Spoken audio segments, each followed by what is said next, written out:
What a nice night to be on the balcony. Just me and the peace and quiet of nature. Nothing could ruin this moment.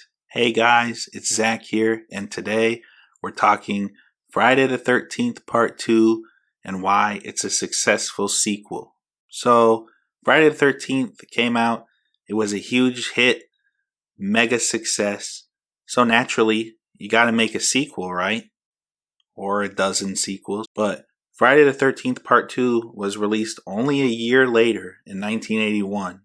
And if we're being honest, I feel it's an improved version of the first movie.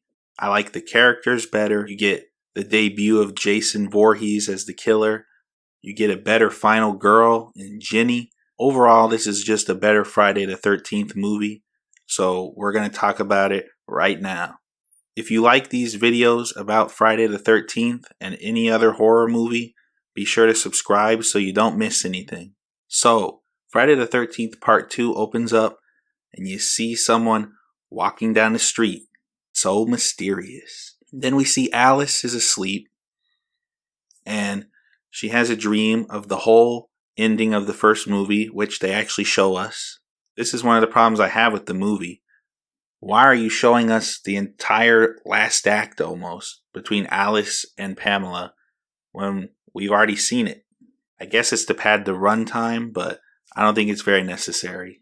Anyway, Alice wanders around her place. She's doing stuff, she's showering, she's making food, whatever. And she opens her fridge. Boom, Pamela Voorhees' head is in the fridge, and someone comes from behind her, stabs her with an ice pick. Alice is dead. Who could have possibly done this? We have no idea. So, then we meet our cast for this film. We got great final girl Ginny. We have her boyfriend Paul. We have Ted. We have Vicky. We have Mark. We have Terry. We have Scott. We have Jeff. And we have Sandra. And other people, but we don't know who they are, so they don't matter. So Ginny shows up late. She tricks Paul into thinking her car's not working, but it is. It just shows what kind of character Ginny is. She's a funny person, and she's pretty entertaining overall. So we get Paul telling the campfire story about Jason, and then Ted pops up with the mask to scare everyone, and they do the whole thing of Jason's dead. He's not really here. Big mistake, buddy. So then, we get the return of the greatest character in Friday the 13th history, Crazy Ralph. He goes to warn everyone that they're doomed, and again, nobody listens. If they would have listened to Crazy Ralph, they'd all be alive right now. Just saying. But Crazy Ralph leans against a tree, and that's the end of him. He gets choked, and Crazy Ralph is dead, even though he should have been the hero throughout the whole franchise, and the one to ultimately destroy Jason Voorhees. But it was not meant to be, so R.I.P. Crazy Ralph, you will be missed. So the next day, Jeff and Sandra sneak over to Camp Crystal Lake. They find a dog carcass. Then they get caught by the cop, and he returns them to camp. And as the cop is driving away, he sees Jason run across the road. So he gets out and chases him, and they end up at the shack. And this scene is very reminiscent of the scene in Halloween 2 with the security guard getting hit in the back of the head with the hammer, because Jason does the same thing to this guy. He just hits him whack with the hammer. So the cop is dead. We see Jason's shack, but we don't see what's inside it yet. That'll come later. Be patient.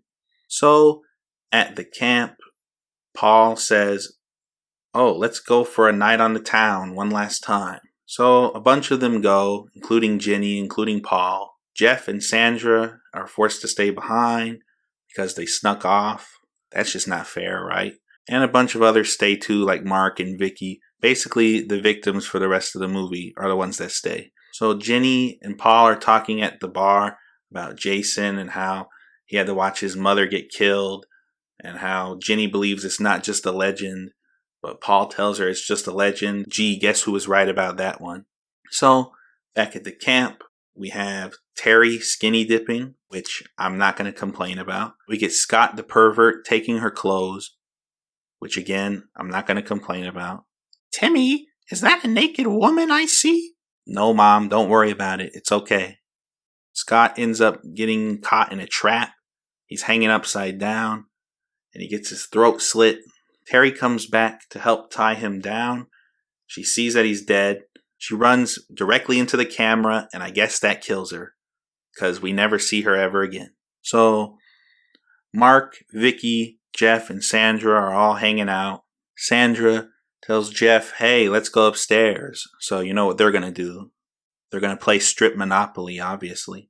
Nah, they're going to have sex. So Vicky starts flirting with Mark, and Mark's into it, obviously. Why wouldn't he be? So Vicky goes to get all sexy looking for Mark, putting on duty brown underwear for some reason. I don't know why she thought that was sexy, but we're going to go with it anyway. So while Mark is waiting for Vicky, all of a sudden you just see a machete go right into his face, and poor Mark in his wheelchair just tumbles down all these steps. And I gotta say, it's sad because I like the character of Mark, but it's one of the funniest things I've ever seen in a horror movie. I literally laugh every single time I see this kill. It's also sad, not only because you like Mark, but I wanted to see Mark and Vicky get intimate with each other. I guess it will stay in my fantasies. So Jason moves upstairs. Jeff and Sandra are getting it on. Timmy, are you watching more sex scenes? I guess we have to skip over the good parts all the time. So Jason impales Jeff and Sandra in the bed together. A kill that's taken from Twitch of the Death Nerve. A great kill nonetheless. So I guess Jason just decides to cuddle up in the bed and hide, because Vicky comes up looking for everyone, and all of a sudden Jason just sits up out of the bed. I guess he was just having a nap, and I guess Vicky woke him up. That's probably the real reason he killed her. I'm just gonna sneak really quietly and I won't wake him up. Darn it, Vicky, I need my beauty sleep. So Vicky gets stabbed because she just stands there and watches as Jason comes towards her. I guess she doesn't know how to run, but Vicky's dead. So Jenny and Paul return. Everyone's gone. They don't know where anyone is until Jenny and Paul meet Jason. So you get the final girl sequence. Jason's trying to kill Jenny. Jenny's fighting back. Eventually they leave the cabin. They run through the woods. And Jenny ends up in the shack. And we finally see what's in the shack. And it's the head of Pamela Voorhees in some kind of weird shrine, along with all of her dead friends. So at least Jason decorated for her arrival. What a thoughtful guy. So Jenny notices Jason is coming. She comes up with the idea of putting Pamela's sweater on and talking to Jason like she's Pamela Voorhees. And it actually works, I guess, because she mentioned earlier she's a psychology major. So this kind of ties in with what we learned about her character earlier in the movie. So she tricks Jason to thinking that she's Pamela. She goes for the final blow, but she moves a little too much. Jason sees his mom's head. Hi, Mom. He snaps out of it. He tries to kill her. Paul comes in with the distraction. Jenny hits Jason with the machete. The final blow. Jason's out of it. Jason's dead. He's never coming back. There are no more sequels. Congratulations, Jenny. You killed Jason. So they return to the cabin. They hear something at the door. They think it's Jason. No, it's just the dog. What a nice, peaceful ending. Oh, and then Jason jumps through the window and grabs Jenny. But apparently it was a dream because she wakes up being loaded into the ambulance. And she asks, where's Paul, about 42 times, and just no one answers her. So these are the rudest paramedics of all time, I guess. But we end the movie with a close-up on Pamela Voorhees' head. And apparently it was supposed to wink, and thank God it didn't wink, because that's the cheesiest thing I have ever heard. So that was Friday the 13th Part 2. I think it's a pretty great slasher movie. Like I said earlier, I think it improves upon what the first movie did. And I think it's one of the better sequels in the entire Friday the 13th franchise. I think the only one I'd put above it is probably Part 4, but we'll get to that later. So tell me what you guys think about Friday the 13th Part 2. Do you like it better than the first one? Is it your favorite in the franchise? Where do you rank it among the others in the franchise? Leave a comment below. If you want to hear me talk about Friday the 13th Part 3 next week, be sure to subscribe. And with that, Zach has spoken.